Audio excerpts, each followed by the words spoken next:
우리 민족은요, 어떤 면에서 보면 굉장히 개인적인 것 같아요. 아주 개인주의가 강한 것 같아요. 근데 어떤 면에서 보면, 그러니까 언어 습관을 보면요, 또 그렇지만은 않아요. 언어 습관을 보면 굉장히 공동체 의식이 강한 민족 같아요. 공동체를 굉장히 중요하게 생각하는 그런 민족 같아요. 그 예로요, 우리가 가장 흔히 쓰는 말들이 있어요. 우리라는 단어를 쓸 때 그래요. 우리라는 단어를 쓸 때. 여러분, 우리 민족에게 있어서요, 우리 민족의 언어 습관 중에 자기 아버지를 얘기하는데 우리 아버지라 그래요. 그죠? 또 자기 어머니를 얘기하는데 우리 어머니라 그래요. 물론 우리 가족의 우리 아버지, 우리 가족의 우리 어머니 이런 뜻으로 해석하면 그러면 뭐 일리가 있죠. 그런데 남편을 얘기하고 아내를 얘기할 때도 우리라는 단어를 써요. 우리 남편, 우리 아내 이렇게 얘기하잖아요. 그죠? 그러면 우리가 엄밀히 따지면 대화를 나눌 때 듣는 사람과 말하는 사람 이게 우리잖아요. 이 자리에 있는 사람이 우리잖아요. 그러면 우리 남편 이름은 누구 남편이에요? 네 남편도 되고 내 남편도 되고 이게 그잖아요. 그죠? 우리 아내 그러면 네 아내도 되고 내 아내도 되는 거예요. 우리가 그런 언어 습관을 가지고 있어요. 그런데 내가 여기서 여러분에게 우리 아내 그런다고 해서 여러분이 목사님 아내가 내 아내도 되는구나 이렇게 생각하는 사람 아무도 없어요. 뭐냐면 우리 아내 그래도 목사님은 자기 아내를 우리 아내라고 얘기하는구나. 그죠? 다 같이 있을 때 얘기할 때 우리 남편이라도 야, 네 남편이 내 남편도 되냐? 왜 우리 남편이야 그러냐? 안 그래요? 뭐라 그래요?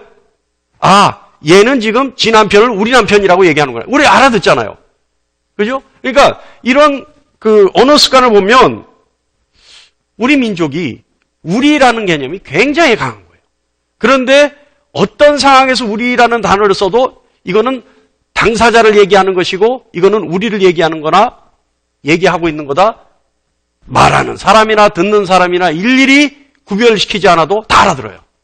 그죠? 그러니까 우리 민족은 상당히 개인적인 그런 성향이 강한 것 같은데 어떤 면에서 보면 굉장히 공동체 의식이 강해요. 우리라고 하는 개념이 정말 강해요. 자, 근데 이런 우리라는 단어를 이게 두리뭉실하게 해도 알아듣는 나라는 우리나라 사람들밖에 없는 것 같아요. 이 단어를 쓸 때 두리뭉실하게. 그죠? 그래서 가장 단어를 두리뭉실하게 써도 쉽게 알아듣는 사람들이 어디 사람들이에요? 전라도 사람들이잖아요. 거시기 하구만 이러면 다 알아들어. 거시기 하구만 이러면 무슨 얘기인지 다 알아. 저는 도대체 못 알아듣겠는데 그 사람들은 얘기하면 듣는 사람이나 말하는 사람이나 지금 밥이 맛있다는 얘기구나 알아듣더라고요. 나는 거시기가 거시기 하구만 오늘 이러면 이게 뭔 얘기인지 모르는데 거기 같이 있는 사람은 무슨 얘기예요? 이러면 밥이 맛있다는 얘기예요. 이거 바로 알아듣더라고요. 그러니까 우리나라 언어 습관이 약간 그런 두리뭉실 표현을 하는 경향이 있는데 그런데 그 쓰는 단어들을 자세히 보면 오늘 조금 전에 예를 든 것처럼 뭐예요? 우리라고 하는 그 단어에는 어떤 의미로 지금 쓰고 있다라고 하는 그런데 그 내막은 근본은 굉장히 공동체 의식이 강하다고 느낄 수밖에 없는 어떤 의식들이 자리 잡고 있다. 자, 공동체 의식이 강하게 증거하는 또 다른 예가 있는데요. 어떤 때냐 하면 여러분 이런 경험 하시는 분들 있으실 거예요. 길을 지나다가 또는 버스를 타고 가다가 또는 어떤 장소에서 옆 사람한테 혹시 우리 아는 사이 아니에요? 그럴 때 있잖아요. 혹시 우리 어디서 만나지 않았어요? 그 얘기만 해도요. 벌써 상대가요. 뭐라 그런지 아세요? 학교 어디 나왔어요? 이래요. 바로 아니 우리 어디서 본 적 없어요? 이러면 바로 학교 어디 나왔어요? 대학교, 고등학교, 중학교 다 나와. 동네 하나도 안 맞아. 그래도 그다음 뭐라 그래요? 어디 살았어요? 이 얘기 나와요. 그러니까 우리나라 사람은요. 그냥 지나가다가 그냥 우연히 마주친 사람한테 우리 아는 사이 아니에요 해도 그 사람에 대한 프로필이 다 나와. 자기가 먼저 다 고백해. 나는 어디 살고 어디 학교 나왔고 뭐 했고 쫙 나와. 이게 뭐예요?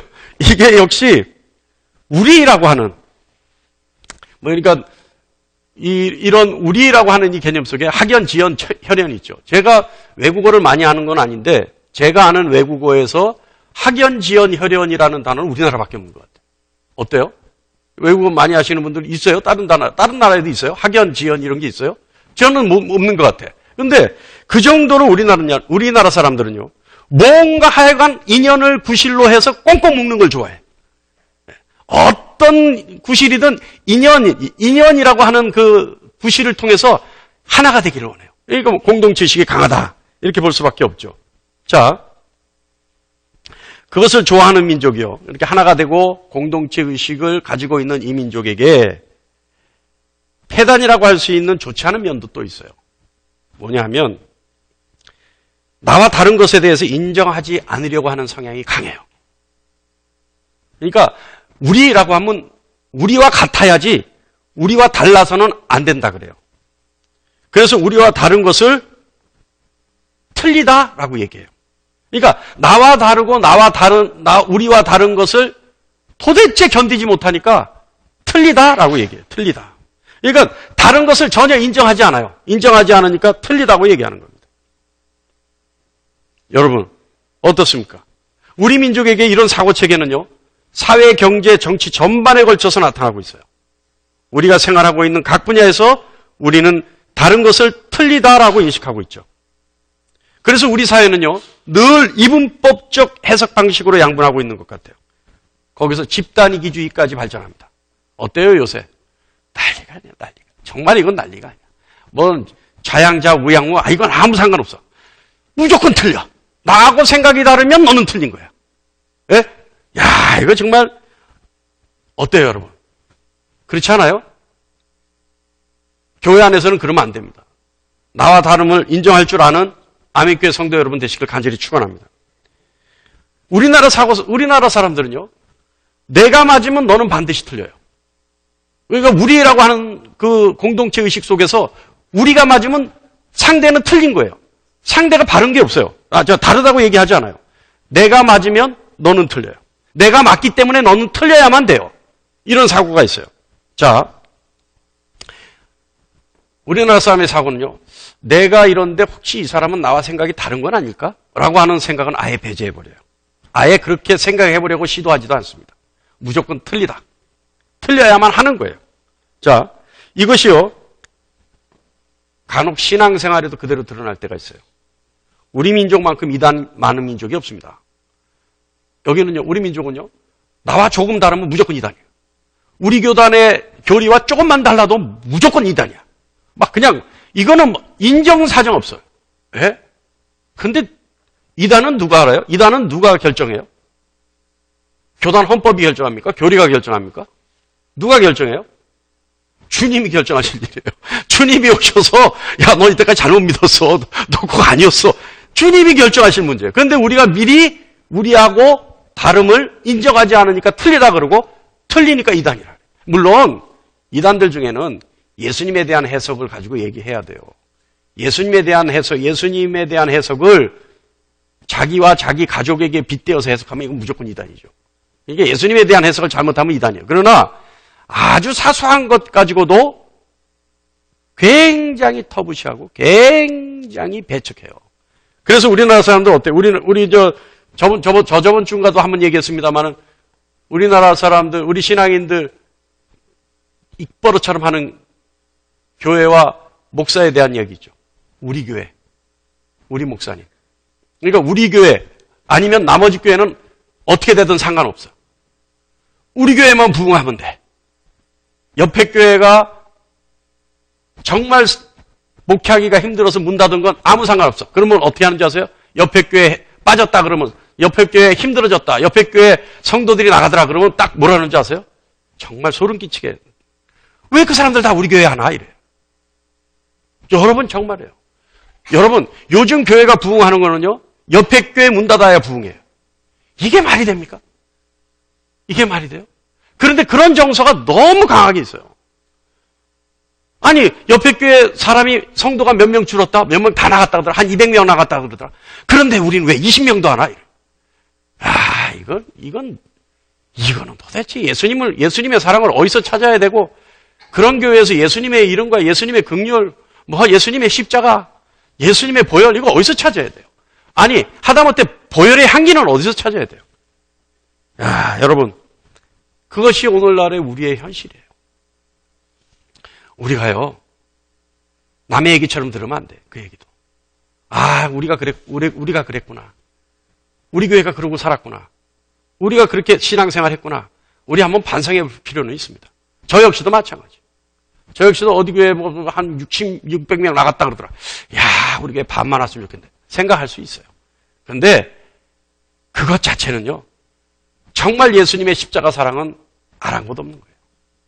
오늘 만약에 저를 비롯해서 우리가 혹여 그런 생각을 하고 있었다면, 혹여 그런 생각이 눈꽃만큼도 있었다면, 오늘 이 시간 여러분 회개할 수 있는 여러분 되시길 바랍니다. 아버지 저를 용서해 주십시오. 회개하시는 거예요. 저는 회개했어요, 조금 전에. 자, 하나님은요, 우리의 정서 속에 나를 위해 계셔야지만 우리 마음이 편해요. 예수님은 나를 위한 이름이어야지만 우리 마음이 편해요. 오늘 요 말을 여러분 마음에 새겨두시고 한번 들으시기 바랍니다. 오늘 말씀에 등장하는 인물은요, 이 인물은 예수님이 자기 자신을 위해 무엇인가 해주시기를 간절히 바라는 사람이에요. 성경에는 이름도 안 나와요. 무리 중에 한 사람이 이렇게 나와요. 무리 중에 한 사람이. 자, 오늘 말씀은요, 우리가 간단하게 두 단락으로 나누어 볼 수 있는데 11절부터 15절 말씀이 한 단락이고 16절부터 21절 말씀이 또 한 단락이에요. 근데 13절부터 15절 말씀은 유산을 나누는 것에 대해서 예수님의 관여와 예수님의 간섭을 요구하는 것이고요. 16절부터 21절 말씀은 그것을 거절하신 예수님이 어떤 비유를 말씀하셨는데, 왜 거절했는지에 대한 비유를 말씀하셨는데, 그 비유의 말씀입니다. 첫 번째 단락은요, 자, 우리가 한번 첫 번째 단락 13절부터 15절 말씀을 보면, 한 사람이 예수님께 나와 자신과 자신의 형이 유산을 나누는 데 있어 예수님이 개입해 주실 것을 요구합니다. 먼저 유대인의 상속법을 보면요, 유대인의 상속법은 장자에게는 모든 땅이 다 가요. 그러니까 아버지의 땅은 무조건 다 장자 거야. 유대인의 장남 할만하죠. 할만해요. 예. 그런데 그 땅이 장남에게 다 가고 나머지 재물에 대해서는 또 반이 장자에게 갑니다. 그럼 나머지 형제들은 어떻게 하느냐? 재물에 남은 반만 가지고 나누어요. 그러니까 불만이 있을 수 있죠. 근데 여기에 나오는 한 사람, 이 한 사람은요, 13절에 등장하는 한 사람은 어떤 상황에 놓여 있는지는 잘 모르겠어요. 그런데 보면 우리가 유추해 볼 수 있는 거는 그 형이 그 재산을 다 가져갔든지, 첫 번째가. 두 번째는 아니면 반이 아니라 너무 조금만 줬든지, 아니면 유대의 상속법대로 나눴는데 그래도 욕심이 좀 더 생겼든지, 이런 세 가지 정도로 우리가 생각해 볼 수가 있죠. 그런데 이 한 사람은 그 나눔에 대해서 예수님이 간섭하셔서 자기가 원하는 대로 조금 더 주든지 아니면 다 주기를 원하는 것 같아요. 근데 이 사람을 보면요, 이 사람이 이 얘기하는 뉘앙스를 보면 지금 뭔가 상당히 억울해요. 무엇이 그리 억울했는지는 알 수 없지만 예수님의 힘을 빌려서 하는 것. 그래서 예수님의 힘을 빌려서 유산을 나눈 그 유산을 자신이 좀 더 유리할 수 있게 해달라고 예수님께 억울함을 호소하는 겁니다. 자, 그래서 그렇게 해줄 것을 예수님께 나와서 얘기하죠. 그런데 13절 말씀 보면 그 뉘앙스는 아마 형이 다 가져간 것 같기도 해요. 뭐라 그러냐면 무리 중에 한 사람이 이르되 선생님 내 형을 명하여 유산을 나와 나누게 하소서, 이렇게 하니까 아마 많이 갖고 간 것 같아요. 하여간 많이 갖고 간 것 같아요. 그런데 여러분, 이 사람이 예수님을 찾은 의도는 우리가 쉽게 알 수 있죠. 이 사람이 예수님을 찾은 의도는 자신의 목적을 위해 예수님을 찾은 겁니다. 그죠? 형이 자신에게 불합리하게 했던, 억울하게 했던, 원인은 다 떠나서 예수님을 찾은 이유만 보면 이 한 사람은 자신의 목적을 달성하기 위해 예수님을 찾았어요. 그죠? 그랬는데 예수님의 권위와 예수님의 능력을 통해서 자신에게 닥친 이 불합리한 일을 예수님이 해결해 주실 것을 원하고 찾았는데 예수님은요, 그 사람의 주장이 옳고 그름을 평가하지 않으세요. 그리고 예수님 뭐라 그러시냐면 오로지 그 일은 내가 할 일이 아니라고 말씀하시는 거예요. 그러니까 참 예수님 뭐라 그러시냐면 네가 참 억울하게 생겼구나. 네가 참 그거 잘못된 걸 요구하는구나. 이런 얘기를 하시는 것이 아니라 그거는 내가 할 일이 아닌데 이렇게 얘기하시는 거예요. 그러면서 예수님 뭐라 그러시냐면 내가 그 일을 위해서 이 자리에 있는 것이 아닌데 라고 얘기하시는 거예요. 자, 여러분 잘 한번 생각해 보세요. 여기 이 한 사람의 모습에서 우리의 모습은 없는지. 우리가 예수님을 믿는 데 있어서 혹시 이 사람과 같이 자신의 바램을 해결하기 위해 예수를 믿는 것은 아닌지. 예수님의 권세와 능력, 예수님이 우리에게 주실 수 있는 것을 충족시키기 위해서 우리는 예수님을 믿고 있는 것은 아닌지. 혹여요, 이 한 사람의 모습에서 나의 모습이 있다면 그 모습을 지울 수 있기를 하나님께 간청하시는 여러분 되시길 바랍니다. 만약에 이 한 사람의 모습이 나에게는 전혀 없다. 그러면 여러분 주님이 오시는 그날까지 그 모습을 온전히 보존하는 여러분 되시기를 간절히 축원합니다. 예수님은요, 그 사람의 부탁을 거절하셔요. 그리고 예수님은 그 사람에게 답변을 하십니다. 근데 예수님의 답변을 통해서 지금 그렇게 네가 억울해하는 이유는 재산 분배의 결과가 아니라 너에게 다른 근본적인 문제가 있기 때문에 내가 그렇게 억울해한다라고 말씀하세요. 그게 뭐냐면, 자 볼까요? 13절부터 제가 읽겠습니다. 15절까지 읽겠습니다. 무리 중에 한 사람이 이르되, 잘 보세요. 선생님, 내 형을 명하여 유산을 나와 나누게 하소서 하니 이르시되, 이 사람아, 누가 나를 너희의 재판장이나 물건 나누는 자로 세웠느냐 하시고, 15절에 그들에게 이르시되 삼가 모든 탐심을 물리치라. 사람의 생명이 그 소유에 넉넉한 데 있지 아니하니라 하시고. 자, 주님이요, 이 사람에게 내가 지금 억울한 것은 네가 재산의 문제, 재산 분배의 결과 때문이 아니라 무엇 때문이다? 탐심 때문이다라고 얘기하는 거예요. 탐심 때문이다. 재산 분배의 억울한 감정과 탐심은 전혀 다른 감정이에요. 그런데 주님은 이 사람에게 네가 지금 억울해서 나에게 와서 형에게 얘기해서 재산을 공평하게 분배해달라고 얘기하는 그 마음은 그 재산 분배의 결과에 대한 불만을 얘기하는 것이 아니라 내가 들여다보니까 근본적인 문제는 너의 탐심이 문제다라고 하는 거예요. 여러분, 탐심은 뭘 말하는 거예요? 어떤 것이 탐심이라고 얘기할 수 있습니까? 욕심이라고 표현할 수 있지만은요, 욕심보다는 더 강렬한 표현, 강렬한 어떤 마음의 모양, 이것을 탐심이라고 말하는 것 같습니다. 간단하게 말하면요, 여러분, 탐심은요, 필요 이상의 것을 가지려고 하는 것. 다시 말하면 필요한 것은 이미 다 가지고 있는데 이미 가지고 있는 정도로 만족하는 것이 아니라 지금 충분한데도 불구하고 계속해서 더 많은 것을 가지려고 노력하는 것, 그것에 그래서 집중하는 것. 필요하기 때문이 아니라 많이 쌓아두기 위해서 더 많은 것을 갖고 싶어하는 것, 이것이 오늘 본문에서의 탐심의 의미입니다.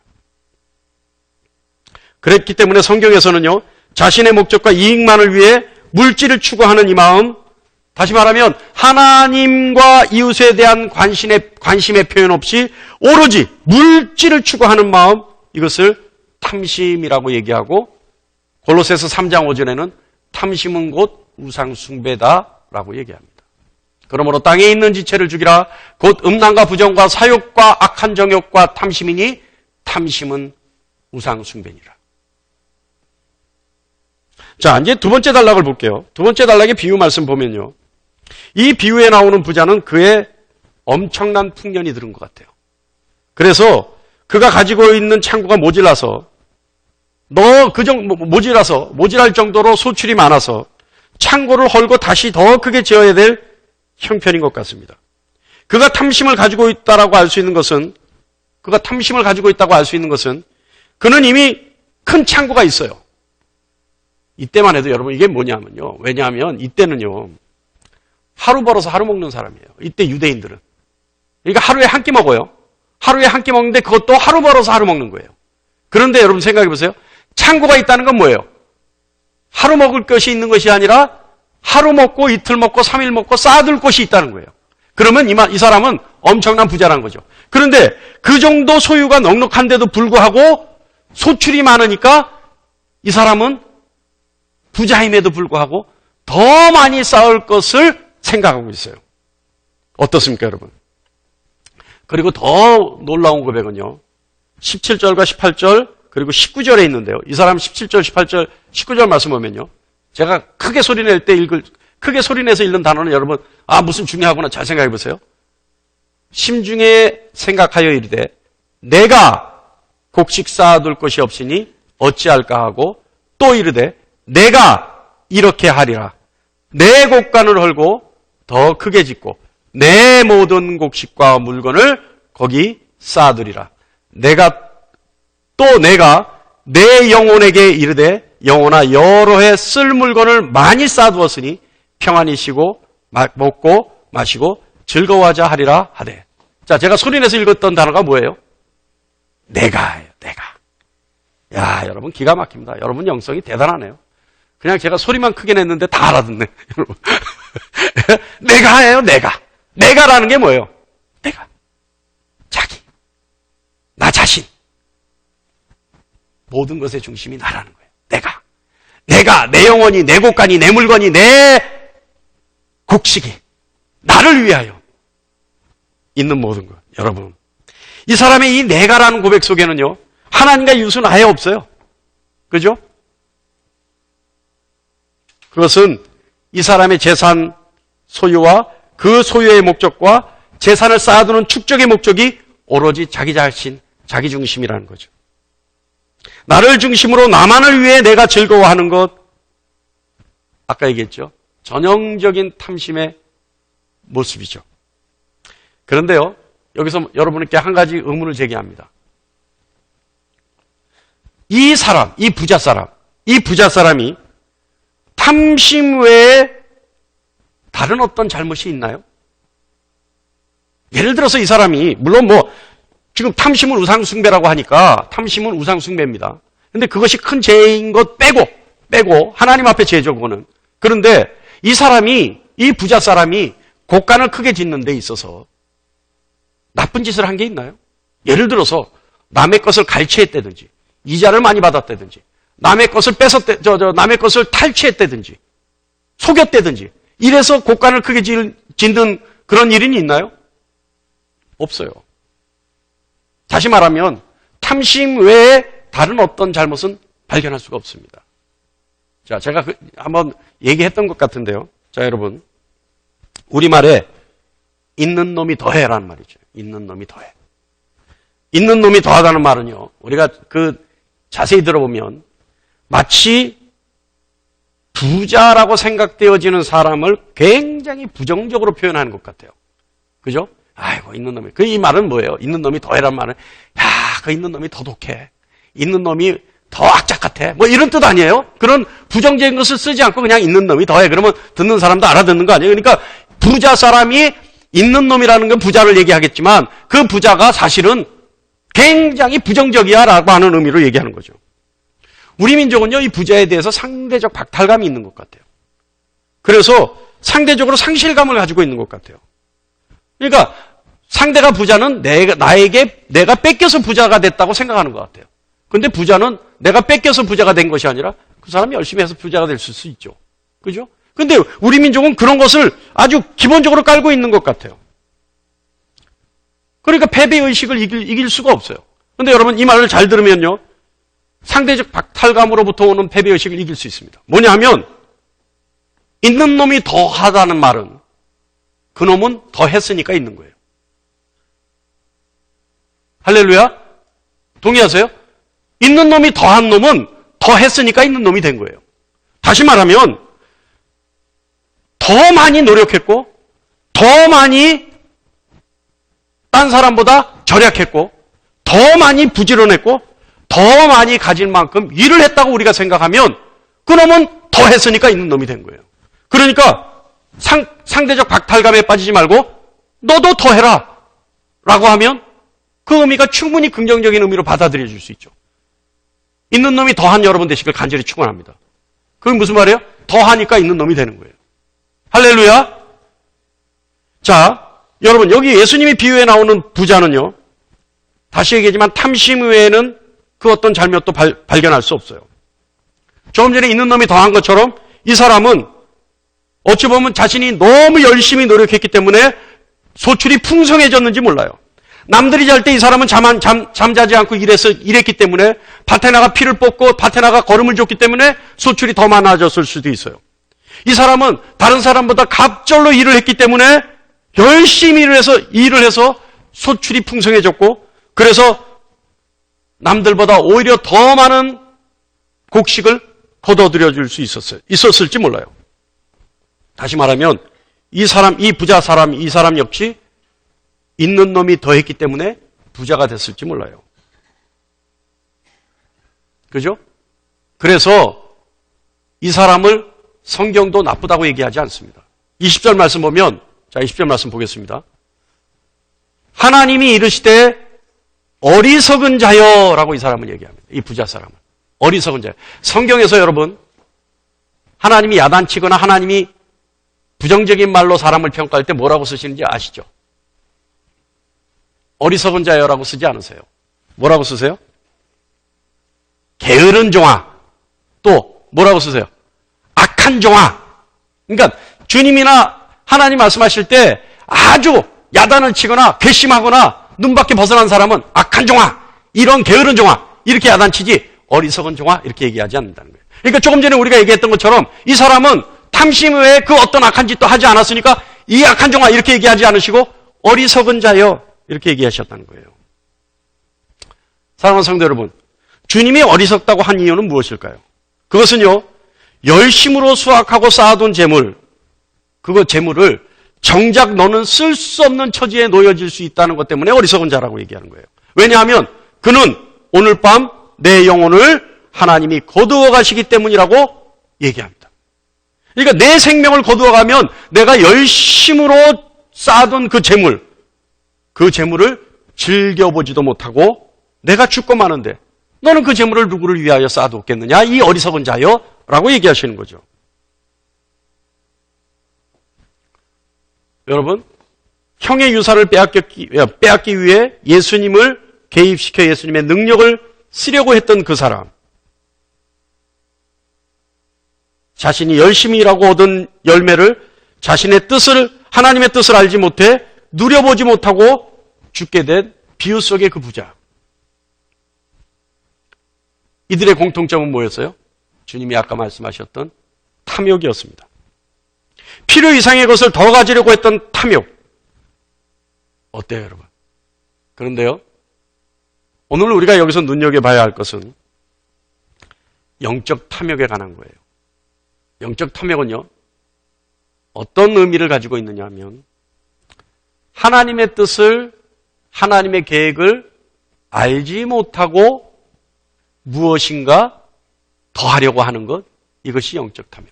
또는 주님이 오신 이유를 알지 못하고 주님이 계셔야 할 주님의 소명을 알지 못하고 주님을 쓰려고 하는 것, 이것이 영적 탐욕이죠. 여기 한 사람 아까 유산 문제 때문에 주님께 나온 사람 뭐 때문에 나왔어요? 주님은 이 자리에서 자신의 재판을 위해서 나와 계신 게 아니었어요. 많은 죄인들의 죄를 대속하기 위해 주님은 나와 계셨던 거예요. 그런데 이 사람은 그걸 모르고 주님의 권세와 능력을 보고 오로지 자신의 유산 문제에 대해서 개입해 주셔서 자신이 원하는 목적을 이루어 주십사 주님께 부탁했던 거예요. 무엇 때문이에요? 영적 탐욕 때문에. 뭐냐 하면 자신의 재산의 문제가 아니라 주님이 계셔야 될 목적과 주님이 하셔야 될 일에 대해서 알려 하지 아니하고 자신의 목적을 위해 쓰려고 했던 것, 그것이 영적 탐욕이라는 거예요. 또 이 부자, 비유에 나왔던 이 부자 역시 뭐예요? 하나님의 계획을 알지 못하고 오늘 저녁 자신이 죽을 것도 알지 못하고 그저 자신을 위해 쌓아두려고 했던 그 어리석음, 그것이 영적 탐욕이라는 겁니다. 영적 탐욕은요, 열심히는 살지만 자기에 빠져 하나님의 뜻을 알려 하지 않고, 아니 오히려 하나님을 알려 하지 않고 오로지 자신을 위해만 살려 했던 사람, 이 영적 탐욕이죠. 여러분, 제가 몇 번 얘기했던 것 같은데요, 가룟 유다 여러분 잘 아시죠? 가룟 유다요, 어떤 사람이에요? 가룟 유다 어떤 사람이에요? 예수님을 팔았던 사람입니다. 그죠? 근데 가룟 유다요, 예수님께 어느 정도로 신뢰받은 사람이냐면 재정부장이었어요. 예수님의 그 동계를 맡았던 사람이에요, 가룟 유다가. 그러면 예수님의 팔기 전까지 예수님께 잘못된 행동을 했던 사람일까요? 아니에요. 예수님의 눈에 쏙 들었던 사람이에요. 근데 이 가룟 유다요, 아주 열심당원이었습니다. 가룟 유다는요, 누구보다도 나라와 민족을 사랑했던 사람이에요. 가룟 유다는요, 이스라엘의 독립을 간절히 원했던 사람이에요. 로마의 그 식민지 정책으로부터 이스라엘이 독립하기를 원했던 사람이에요. 그런데 어느 날 이스라엘을 독립시켜줄 만한 지도자가 나타났습니다. 예수님이었어요. 그러니까 이 사람은 예수님한테 꼭 빠졌어요. 완전히 빠져버렸어요. 아, 이분이야말로 우리를 독립시켜줄 분이다. 그래서 가룟 유다는요, 그분께 온전히 충성합니다. 정말로 충성해요. 어느 정도요? 예수님의 눈에 쏙 들 정도로. 그런데 이제 서서히 예수님이 많은 사람들을 모으고 많은 군중의 리더가 됐는데, 아니 로마로부터 독립시켜야 될 예수님이 마지막 쯤에 와서는 이상한 소리 하기 시작하는 거예요. 무슨 소리였어요? 내가 죽어야 너희가 산다 그러는 거예요. 아니 이제는 무력 봉기가 일어나야 되는데 갑자기 예수님이 죽겠다 얘기하시는 거예요. 나 먼저 죽을래 이러는 거예요. 그러니까 거기서 가룟 유다가 배신감을 느끼죠. 아니 자신이 열심히 섬겼던 만큼 오히려 상대적으로 더 큰 배신감을 느꼈을 거예요. 그런데 그는 예수님을 죽이겠다고 제사장에게 팝니다. 자, 그리고 유다는 예수님이 십자가에 달려 죽으실 때를 봐요. 예수님 마지막에 죽으시면서 뭐라 그러시냐면 다 이루었다 이러고 주무셔요. 이러고 죽으셔요. 그런데 그 광경을 목격한 유다가요, 그때서야 비로소 예수님이 하나님의 아들이신 것을 깨닫습니다. 그리고 하나님의 뜻은 무력봉기가 아니라 이스라엘의 회복이라는 것을 깨닫게 됩니다. 그리고 자결하죠. 여러분, 가룟 유다는요, 예수님이 십자가에 달려 죽으시는데 결정적인 역할을 해줘요. 예수님이 십자가에 달려 돌아가시기 위해서 오셨어요. 그래서 가룟 유다가 예수님이 십자가에 달려 돌아가시는데 결정적 역할을 해요. 예를 들어서 뭐 어떤 사람이 이런 사람들이 있어요. 그럼 가룟 유다가 없었으면 딴 사람이 했겠죠. 이런 건 상상도 하지 말아야 돼. 성경 있는 그대로 봐야 돼요. 자, 그렇다면 여러분, 이 시간 한번 잠깐 생각해 보세요. 가룟 유다는 예수님이 십자가에 달려 죽으시는데 결정적인 역할을 해요. 그렇다면 가룟 유다가 하나님께 쓰임 받았습니까? 이거 헷갈리기 시작하죠. 그죠? 그렇다면 예수님이 십자가에 달려 죽으시기 위해서 이 땅에 오셨어요. 그리고 가룟 유다가 제사장에게 예수님을 파는 그 일 때문에 예수님이 십자가에 달려 죽으실 수 있었어요. 예수님의 소기의 목적을 달성할 수 있었어요. 그렇다면 가룟 유다는 쓰임 받은 겁니까? 아니죠. 가룟 유다는요,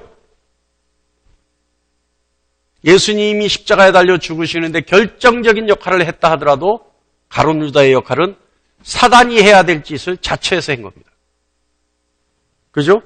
왜 그랬어요? 바로 가룟 유다가 영적 탐욕 때문에 그렇게 한 거예요. 왜요? 예수님은 십자가에 달려 죽으셔야 되고 그분이 하나님의 뜻을 이루어서 인류의 구원을 허락해 주셔야 되는 그 사역 때문에 이 땅에 오셨는데 가룟 유다는 뭐였어요? 그것이 아니었어요.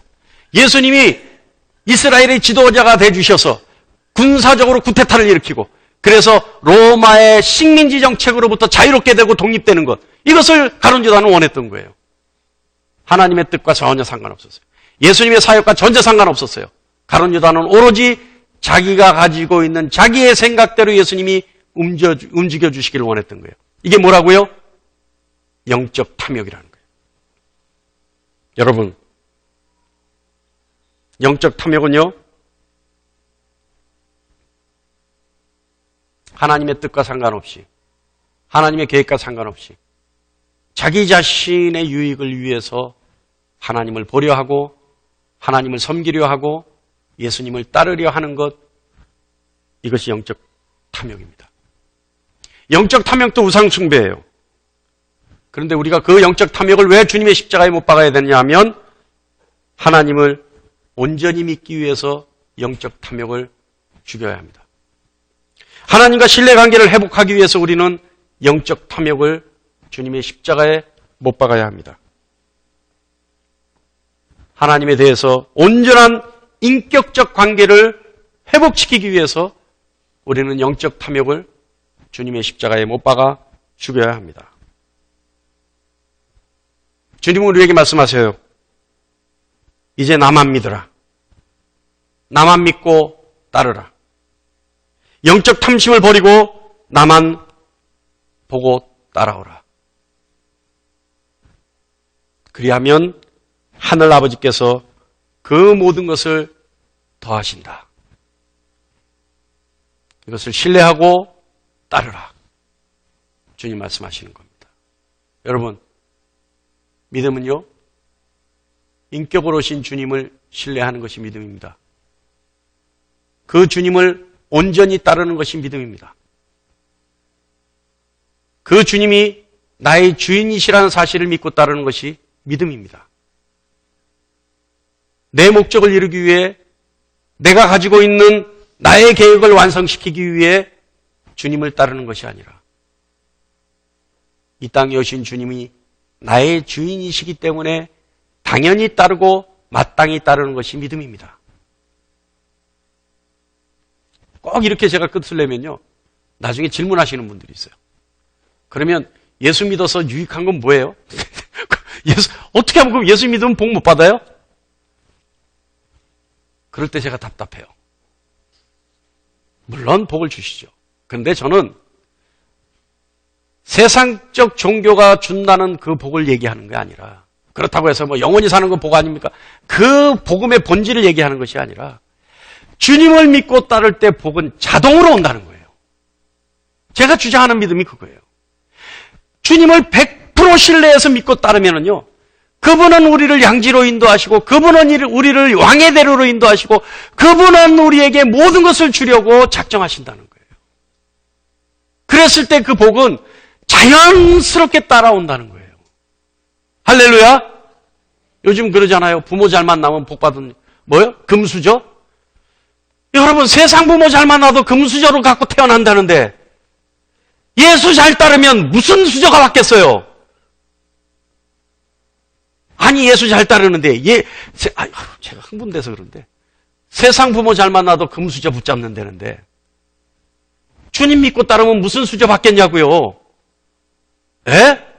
최소한 금수저보다 더 나은 거 받을 거 아닙니까?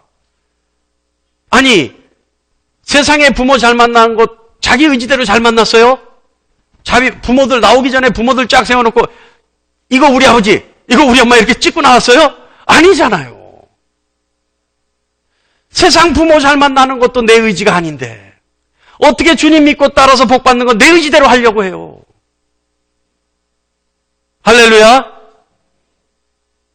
정말 마땅히 주님 믿고 의지해서 따라서 주님이 예비하신 그 놀라운 영광의 길로 갈 수 있는 여러분 되시기를 간절히 축원합니다. 목사님, 그럼 복은 언제 받아요? 제발 그런 질문하지 말고, 목사님 어떻게 하면 주님 잘 따라가요? 이 질문 좀 해주시고, 주님 잘 따라가서 널려있는 복 주워 담는 여러분 되시기를 간절히 축원합니다. 할렐루야. 그런데 이렇게까지 얘기해도 못 믿어. 그냥 눈에 보이고 주워 담으라고 만져줘야 믿어요. 근데 여러분, 믿음이라는 것은 보이지 않는 것들의 실상이에요. 바라는 것들의 증거예요. 믿음은요, 우리 주님이 인격적으로 의지하고 신뢰하는 것. 그래서 그분 모든 것을 의뢰해서 그분 하자는 대로 따라가는 것. 그것이 복의 길이고 그 결과가 엄청난 열매가 있다는 사실을 믿고 따르는 것. 이것이 믿음입니다. 믿음의 결과로 여러분의 삶이 풍성해지기를 간절히 축원합니다. 오늘 말씀 중에 내가 영적 탐욕을 가지고 있었다. 나에게 영적 탐심이 발견됐다면 오늘 이후로는 주님의 십자가에 못 박아 죽이는 여러분 되시기를 간절히 축원합니다. 하나 더 축원할까요? 있는 놈이 더한 여러분 되시기를 간절히 축원합니다. 할렐루야! 할렐루야! 그래서 사람들이 야, 있는 놈이 더해. 이게 무슨 뜻인지 알죠? 더하니까 있는 거예요. 그러니까 여러분에게 여러분 주변 사람들이 야, 있는 놈이 더해. 이 소리 제발 좀 들을 수 있는 여러분 되시기를 간절히 축원합니다.